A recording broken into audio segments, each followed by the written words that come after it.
पत्नी का गैर मर्द से अवैध संबंध के मामले आए दिन सामने आ रहे हैं। एक ऐसा ही मामला सिरसा से भी सामने आया है, जहां अवैध संबंध के शक में पत्नी का ऐसा हश्र किया जिसे सुनकर आप भी हैरान रह जाओगे। नमस्कार, मैं हूं आशीष कुमार झा और आप देख रहे हैं हरियाणा तक का यह खास शो क्राइम स्टोरी। मक्खन सिंह का पैतृक गांव सिरसा का हंजीरा गांव है, लेकिन पिछले 25 से 30 साल से मक्खन मीरपुर कॉलोनी में रह रहा है। साल 2004 में उसकी यहीं से शादी आरती से होती है। दोनों के 2 बच्चे हैं, एक बेटा और एक बेटी। शुरुआत में दोनों का वैवाहिक जीवन सही चल रहा था, लेकिन पिछले 10 से 12 सालों से दोनों पति पत्नी में अनबन चल रही थी। आरोप के अनुसार आरती का पड़ोस के लखी सिंह से अवैध संबंध था। इस संबंध से लखी की पत्नी भी नाखुश थी। जानकारी के अनुसार 7 जून को आरती लखी के पास गई थी, जिसकी शिकायत लेकर अगले दिन यानी 8 जून की शाम को लखी की पत्नी पुलिस लेकर मक्खन के घर पहुंचती है। इस दौरान लखी की पत्नी ने मक्खन से आरती को समझाने को कहती है। लखी की पत्नी के जाने के बाद इस बात को लेकर मक्खन और आरती में झगड़ा होता है। फिर दोनों खाना खा के सो जाते हैं।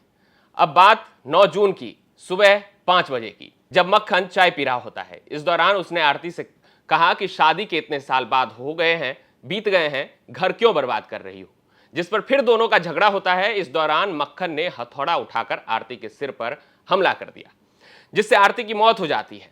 पत्नी की हत्या करने के बाद मक्खन गांव के पूर्व सरपंच जगसीर के घर जाकर इस पूरी वारदात की कहानी सुनाता है, जानकारी देता है और कहता है कि मैं अपनी घरवाली को मार दिया, मुझे पुलिस के हवाले कर दो, नहीं तो और गलत हो जाएगा।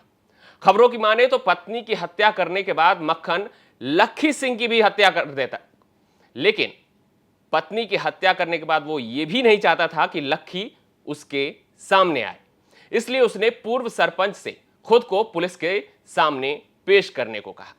मक्खन के ऐसा कहने पर जगसीर उसे लेकर पुलिस के पास पहुंचता है और पूरी घटना की जानकारी देता है। सिरसा के सदर थाना प्रभारी सुखदेव सिंह ने बताया कि शुरुआती पूछताछ में मक्खन ने बताया है कि उसकी पत्नी का एक युवक से अवैध संबंध थे, जिसको लेकर दोनों में आए दिन झगड़े हुआ करते थे। सुनिए उन्होंने और क्या जानकारी दी है। ये यूँ है जी, गणेश शर्मा है, सिरसा का ही, खन्ना कॉलोनी का। उसकी लड़की ब्याह रखी थी मीरपुर में, मक्खन नाम के लड़के के साथ शादीशुदा थी। तो आज सुबह हमारे पास इंफॉर्मेशन आई है भाई मक्खन सिंह ने उसके सिर में चोट मारकर उसकी हत्या कर दी है। जो हम मौके पे गए थे, मौके पे जाके डेड बॉडी को देखा और उसकी एफआईआर दर्ज कर दी है मक्खन के खिलाफ, और उसको राउंड अप कर लिया। जल्दी उसको अरेस्ट करके और कोर्ट में पेश करेंगे। क्या कारण रहेगा मर्डर के पीछे? इसमें अभी यही सुनने में आया है, जो हमारी जांच में अभी तक जो मामला आया है भाई, जो मक्खन की ये घरवाली है आरती, उसका किसी लड़के के साथ नाजायज संबंध थे, जिस संबंध में मक्खन की और इसकी घरवाली की आपस में लड़ाई झगड़ा रहता था, और उसी के कारण कल इनका शाम को झगड़ा हुआ था, जिसके कारण आज सुबह 5 बजे मक्खन ने अपनी घरवाली का मर्डर कर दिया। तो किस हथियार का इस्तेमाल किया गया, किस चीज़ से मर्डर किया गया? अभी तक जो चोट देख के ऐसा लगता है कोई थोड़े टाइप कोई चीज़ का प्रयोग कराया है। हाँ, कोई शार्प चीज़ नहीं है। तो अभी आरोपी से गहनता से पूछताछ करी जाएगी, उसके बाद में क्लियर चीज़ करी जाएगी। सर, मृतक महिला की कितनी उम्र है और क्या उनके बच्चे हैं और कितने बड़े हैं? मृतक महिला की उम्र करीब 35 और 40 के बीच में है। उसके 2 बच्चे हैं, एक लड़का एक लड़की है। वो लड़की +2 में पढ़ती है और लड़का 9th में। तो वारदात के समय बच्चे घर पे नहीं? वारदात के समय बच्चे, उनकी मौसी है अंजीरा गांव में। जो मक्खन है ये भी अंजीरा का है, यहाँ पर अपना मकान लेके रह रहा है काफ़ी सालों से। तो वो अपनी मौसी के घर जा रही थी बच्चे।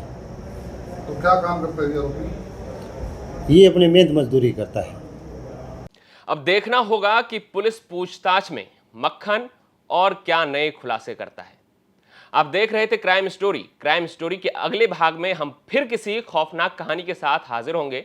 तब तक हरियाणा से जुड़ी तमाम खबर देखते रहें हरियाणा तक पर।